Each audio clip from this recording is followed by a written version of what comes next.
कुरान पाक खोले असां पढ़ियो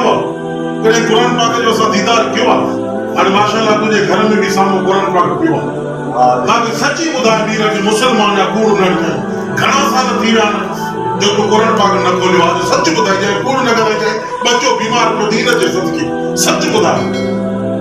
मूंखे यादि ई न आहे ॾिस हाणे तोखे यादि ई न आहे कुरान पाक तुंहिंजे घर में वेड़ियो पियो बंदि पियो आहे हाणे खसीस केसूल आहे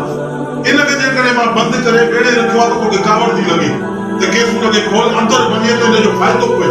सही ॻाल्हि अरे बाबा कुरान पाक बि ईअं ई आहे जेकॾहिं कुरान पाक घर में वठी करे असां मुस्लमान रखी था छॾियूं उनखे वेड़े रखी छॾींदासीं न साल 6 महीना 3 महीना 20 महीना उनखे खोलींदासीं न त उन मां फ़ाइदो छा पवंदो असांखे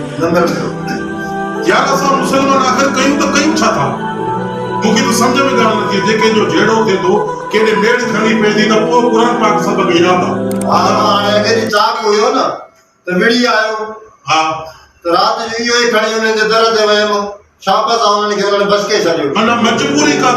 थिए थी कंहिं मेड़ खणी आहे त क़ुरान पाक खणो को बीमार पियो आहे त उनजे मथां क़ुरान पाक घुमायो शफ़ा आहे मां मञियां थो क़ुरान पाक को शफ़ा ई शफ़ा आहे पर यार क़ुरान पाक खे खोले करे पढ़ंदा पोइ करे दौड़ कंदा असां मुस्लमाननि जो इहो ई कमु बाक़ी क़ुरान पाक वठी करे साल साल बंदि पियो आहे तूं हाणे हिनखे क़ुरान पाक खे खणी छॾे ॾिस इन ते घटि में घटि 3 किलो मिटी चढ़ियल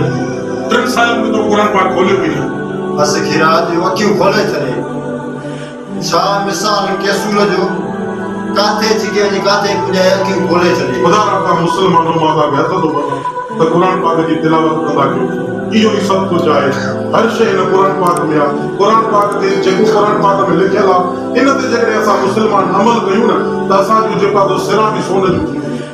बसि ख़ुदा रखो इहो ई अल्लाह